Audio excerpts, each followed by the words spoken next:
22 رجب کو سلطان المومنین، خال المسلمین، امیر المومنین، خلیفۃ المومنین، عظیم سپہ سالار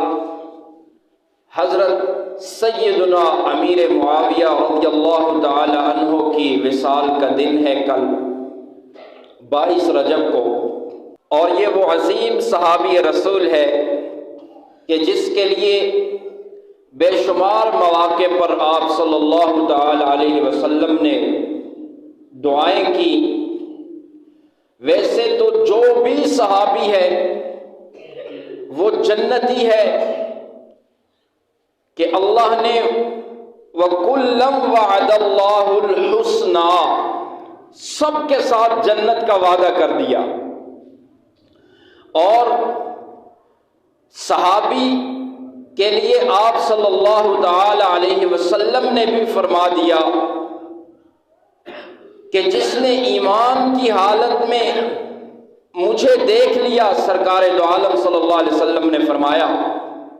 یا وہ بندہ ایمان کی حالت میں تھا اور آپ صلی اللہ علیہ وسلم کی نگاہ اس پر پڑ گئی، ایک لمحے کے لیے اس نے پیغمبر کو دیکھ لیا یا پیغمبر نے اسے ایک نظر دیکھ لیا اور وہ ایمان کی حالت میں ہو، وہ صحابی بن جاتا ہے۔ اور ایسا بندہ کہ جو صحابی بن جائے، آپ صلی اللہ تعالی علیہ وسلم نے فرمایا کہ جہنم کی آگ اس پر حرام ہو جاتی ہے۔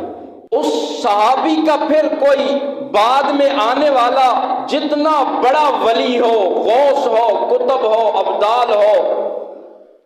اور بہت بڑا عالم کیوں نہ ہو،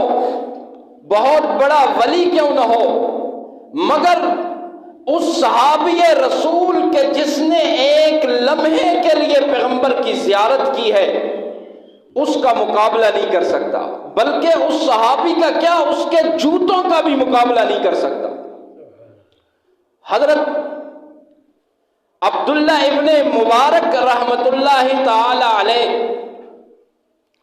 ایک بڑے مجاہد گزرے ہیں اور بڑے محدث گزرے ہیں۔ ان سے کسی نے پوچھا کہ حضرت امیر معاویہ رضی اللہ تعالی عنہ اور حضرت عمر بن عبد العزیز رحمت اللہ تعالی علیہ، ان میں سے افضل کون ہے؟ کیونکہ حضرت امیر معاویہ رضی اللہ تعالی عنہ جب خلیفہ بنے تو ان کے دور میں انہوں نے لڑائیاں بہت زیادہ کی کفار سے، 20 سال تک انہوں نے حکومت کی، اور ان کی حکومت میں کفار سے لڑائیاں بہت زیادہ ہوئی۔ تو اور حضرت عمر بن عبد العزیز رحمت اللہ علیہ کے دور میں چونکہ کفار سے اتنی لڑائیاں نہیں ہوئی، تو کسی نے پوچھا عبداللہ ابن مبارک سے کہ عمر بن عبد العزیز افضل ہے یا امیر معاویہ افضل ہے؟ تو محدث کبیر، محدث اعظم عبداللہ ابن مبارک رحمت اللہ علیہ نے بڑا عجیب جواب دیا۔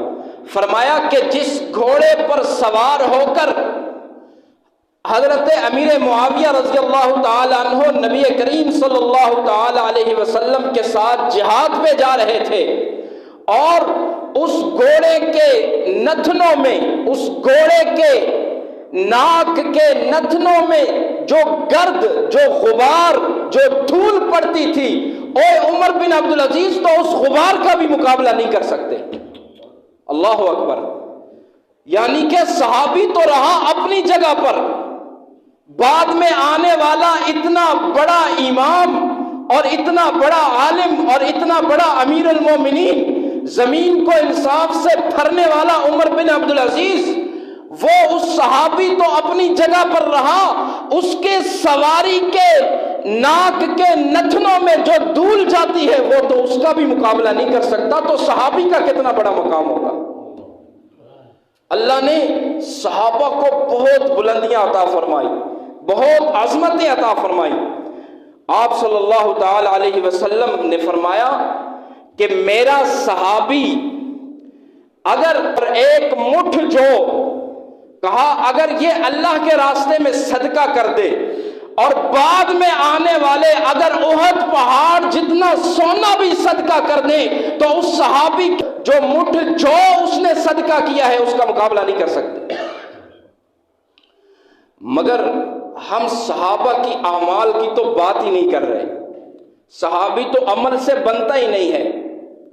صحابی تو صحابی بنا ہی صحبت رسول سے ہے۔ یعنی صحابہ کو جو عظمتیں ملی وہ ان کو ان کی اعمال کی وجہ سے نہیں ملی، اگرچہ ان کے اعمال بھی اعلیٰ پائے کے ہیں، مگر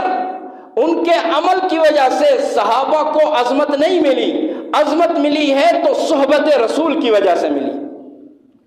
صحابی کو صحابی کہتے ہی اس لیے ہیں کہ وہ پیغمبر کی صحبت میں بیٹھنے والا ہوتا ہے، اس نے پیغمبر کی صحبت اٹھائی ہے، اور جس کو پیغمبر کی صحبت مل جائے، اللہ اکبر،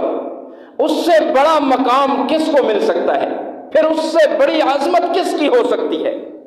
تو میں عرض یہ کر رہا تھا کہ صحابہ کرام وہ لوگ ہیں کہ اللہ تبارک و تعالی نے ان کو ایمان کے لیے، تقوی کے لیے چن لیا۔ قرآن میں اللہ نے کہہ دیا اولئک الذین امتحن اللہ قلوبہم للتقوی، اللہ نے ان کے دلوں کو جانچا، پھرکا، دیکھا کہ یہ دل کیسے ہیں، ان کے دلوں کا امتحان لیا، اور جب ان کے دلوں کا امتحان لیا، ان کو کھریدا، جانچا، تو پھر اللہ نے فرمایا للتقوی، میں نے ان کے دل میں تقوی کو بھر دیا، وَزَيَّنَهُ فِي قُلُوبِكُمْ، بلکہ ایمان کو ان کے دل کے لیے میں نے مزین کر دیا۔ اللہ اکبر۔ علامہ حق نواز جنگوی شہید رحمت اللہ علیہ فرمایا کرتے تھے، اس آیت کا ترجمہ کرتے ہوئے کہا کرتے تھے کہ اللہ نے ایمان کو سجا کر، ایمان کو مہکا کر، ایمان کا میک اپ کر کے اللہ نے صحابہ کے دلوں میں ڈال دیا، اور صحابہ کے دلوں کے ساتھ اللہ نے ایمان کو لازم کر دیا۔ صحابہ کے دلوں کے ساتھ اللہ نے ایمان کو، بولیے بولیے، اللہ نے ایمان کو لازم کر دیا۔ فرمایا وَقَانُوا أَحَقَّ بِهَا وَأَهْلَهَا، احق یہ اس میں تفصیل کا صیغہ ہے، سب سے زیادہ اہل اگر تقوی کے تھے تو وہ صحابہ کرام تھے، ان کے دل تھے۔ اللہ نے ان کے دل میں تقوی کو بھر دیا، اب تقوی، ایمان ان کے دلوں کے ساتھ لازم ہو گیا۔ جہاں ایمان ہوگا وہاں پر صحابہ ہوں گے، جہاں پر تقوی ہوگا وہاں پر صحابہ ہوں گے، اور جہاں پر صحابہ ہوں گے وہاں پر تقوی اور ایمان لازم ہوگا۔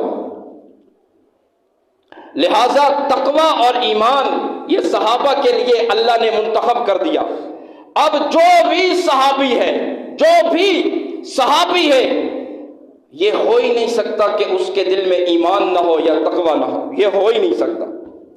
کیونکہ اللہ نے ان کے لیے تقوی اور ایمان کو لازم کر دیا۔ اور پھر صحابی تو کہتے ہی اسے ہیں کہ جس نے پیغمبر صلی اللہ علیہ وسلم کی صحبت اٹھائی ہو، تو ویسے ہر صحابی جس نے تھوڑی دیر کے لیے بھی پیغمبر کی صحبت اٹھا لی وہ عظیم ہو گیا، وہ اعظم ہو گیا، وہ اجمل ہو گیا، اور اس پر جہنم کی آگ حرام ہو گئی۔ مگر بعض صحابہ تو ایسے ہیں کہ جن کے لیے پیغمبر صلی اللہ تعالی علیہ وسلم نے دعائیں دی ہیں، اور انہوں نے اسلام کو بلند کیا ہے، چار دانگے عالم میں پھیلایا ہے۔ آج میرے اور آپ کے پاس جو اسلام موجود ہے، دین موجود ہے، اس کے پیچھے صحابہ کرام رضوان اللہ تعالی علیہم اجمعین کی محنت ہے۔ تو پیغمبر صلی اللہ علیہ وسلم نے دعائیں دی، تو ایسا ہی عظیم چمکتا ہوا ستارہ وہ عظیم صحابی حضرت امیر معاویہ ہے رضی اللہ تعالی عنہ، کہ جس کے لیے بے شمار مواقع پر آپ صلی اللہ علیہ وسلم نے دعائیں دی۔ فرمایا اللہم علمہ الکتاب، اللہ معاویہ کو کتاب کا علم عطا فرما، والحساب، اور اس کا حساب آسان فرما، وقہ العذاب، اور اسے عذاب سے محفوظ فرما۔ اور ایک موقع پر آپ نے فرمایا اللہم اجعلہ ہادیا مہدیا واہد بہ، اللہ معاویہ کو ہادی بھی بنا، مہدی بھی بنا۔ اور ایک موقع پر آپ صلی اللہ تعالی علیہ وسلم ایک سواری پہ سوار ہو کر جا رہے ہیں، اور آپ کے ساتھ سواری پر دوسرا کون بیٹھا ہے؟ حضرت امیر معاویہ رضی اللہ تعالی عنہ بیٹھے ہیں۔ دوران سفر آپ صلی اللہ تعالی علیہ وسلم نے پوچھا، معاویہ تیرے جسم کا کون سا حصہ ہے جو میرے جسم کے ساتھ لگ رہا ہے؟ تو سیدنا امیر معاویہ رضی اللہ تعالی عنہ، ہائے کتنا خوش نصیب انسان ہے کہ جس کے جسم کا حصہ پیغمبر کے جسم کے ساتھ ٹچ ہو رہا ہے، فرمانے لگے کہ یا رسول اللہ صلی اللہ تعالی علیہ وسلم، میرے جسم کا جو سینہ ہے وہ آپ کی پیٹھ مبارک سے ٹچ ہو رہا ہے۔ آپ صلی اللہ علیہ وسلم نے دعا دی، فرمایا یا اللہ حضرت معاویہ کے سینے کو علم سے اور حلم سے بھر دے۔ ایسا عظیم صحابی جو پیغمبر صلی اللہ علیہ وسلم کو وضو کرواتا ہے، پیغمبر صلی اللہ تعالی علیہ وسلم کی خدمت کرتا ہے، اور پھر اسلام کا ایک عظیم خلیفہ ہے، امیر المومنین ہے، اور چھٹا خلیفہ ہے، پانچواں خلیفہ حضرت حسن رضی اللہ تعالی عنہ، جو حضرت علی رضی اللہ تعالی عنہ کے بڑے صاحبزادے ہیں، حضرت حسین کے بڑے بھائی ہیں۔ 6 مہینوں تک حضرت حسن رضی اللہ تعالی عنہ امیر المومنین رہے، اور پھر حضرت حسن نے حضرت امیر معاویہ رضی اللہ تعالی عنہ کو منبر پر بٹھایا، اور خود بھی آگے بڑھ کر حضرت امیر معاویہ کے ہاتھ پر بیعت کی، اپنے بھائی حسین کو بھی آگے کیا، حضرت حسین نے بھی حضرت امیر معاویہ کے ہاتھ پر بیعت کی، حضرت قیس بن عبادہ جو ان کا خادم تھا انہوں نے بھی حضرت امیر معاویہ رضی اللہ تعالی عنہ کے ہاتھ پر بیعت کی، دیگر صحابہ کرام نے 55,000 سے زائد صحابہ نے حضرت امیر معاویہ کے ہاتھ پر بیعت کی۔ اور پھر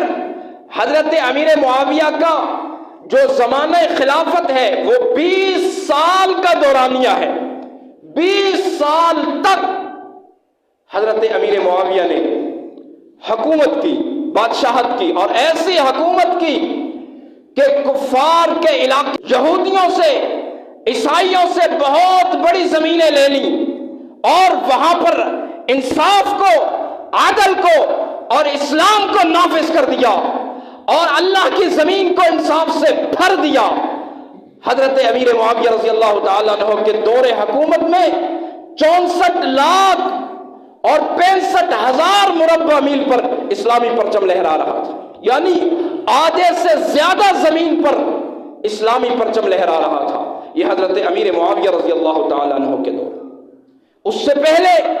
یا اس کے بعد میں اتنی بڑی زمین پر خلافت کا چمکتا ہوا ستارہ ایسا کسی نے نہیں دیکھا، ایسی خلافت کسی نے نہیں دیکھی۔ اور پھر یہ ایسی خلافت کہ 20 سال میں کسی کی آپس میں کوئی لڑائی نہیں ہوئی، کفار سے تو لڑائیاں ہوتی رہیں لیکن آپس میں کوئی اختلاف نہیں ہوا، آپس میں کوئی لڑائی نہیں ہوئی 20 سال تک۔ حضرت امیر معاویہ رضی اللہ تعالی عنہ نے اتنی بڑی زمین پر اسلام کا پرچم لہرا دیا، تو انہوں نے بہت زیادہ اسلام کی خدمت کی، اور دیگر صحابہ کرام رضوان اللہ تعالی علیہ مجمعین نے بھی اسلام کی عظمت کو چاردانگ عالم میں پھیلایا، پرتگال تک اور جنوبی افریقہ تک اور کہاں کہاں تک صحابہ کرام رضوان اللہ تعالی علیہ مجمعین نے اسلام کو پہنچا دیا۔ آج میرے اور آپ کے پاس جو اسلام موجود ہے یہ صحابہ کرام رضوان اللہ تعالی علیہ مجمعین کی قربانیوں کا ثمرہ ہے کہ انہوں نے اپنے گھر بار کو چھوڑ دیا، وطن کو چھوڑ دیا، قبیلے کو چھوڑ دیا، اور اپنا سب کچھ قربان کر کے اور وہ پورے کرۂ ارض پر پھیل گئے، اور انہوں نے اللہ کے دین کو غلبہ دینے کے لیے یہ قربانیاں دی ہیں۔ اور اللہ نے بھی قرآن میں یہ بات لازم کر دی، فرمایا فَإِنْ آمَنُوا بِمِثْلِ مَا آمَنْتُمْ بِهِ فَقَدِ اهْتَدَوْا۔ لوگو اگر تم ایمان لانا چاہتے ہو، اگر تم مسلمان بننا چاہتے ہو تو پھر صحابہ کرام کی تابع داری کرو، صحابہ کرام کے نقش قدم پہ چلو۔ اگر صحابہ کرام کے نقش قدم پر چلو گے تو پھر تمہارا ایمان قابل قبول ہے۔ اور وَإِن تَوَلَّوْا، اگر صحابہ کرام سے منہ پھیرو گے، صحابہ کرام سے اعراض کرو گے، صحابہ کرام سے روگردانی کرو گے، صحابہ کرام کو چھوڑ کر اگر کوئی اور راستہ اختیار کرو گے، فرمایا فَإِنَّمَا هُمْ فِي شِقَاقٍ، پھر شقاوت، پھر گمراہی، پھر تباہی، پھر بربادی تمہارا مقدر بن جائے گی۔ اس لیے ہمیں چاہیے کہ صحابہ کرام رضوان اللہ تعالی علیہ مجمعین کے واقعات کو پڑھیں، صحابہ کرام رضوان اللہ تعالی علیہ مجمعین کی زندگی کو سیکھیں کہ کس طرح انہوں نے دین پر ثابت قدمی کے ساتھ وہ چلے اور ڈٹ کر بتایا، جم کر بتایا، ثابت قدم ہو کر بتایا، اور کسی کے دام فریب میں نہیں آئے۔ اسلام کے مطابق انہوں نے اپنی زندگی کو نبی کریم صلی اللہ علیہ وسلم کی سنت کے مطابق گزارا۔ آج اگر ہم صحابہ کرام کی زندگی کو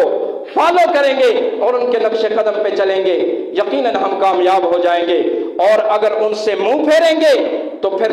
دنیا میں بھی ناکام ہوں گے، آخرت میں بھی ناکام ہوں گے۔ دعا ہے کہ اللہ تبارک و تعالی ان کے نقش قدم پہ چلنے کی ہمیں توفیق مرحمت فرمائے۔ وما علینا الا البلاغ المبین، سنت ادا کر لیجیے۔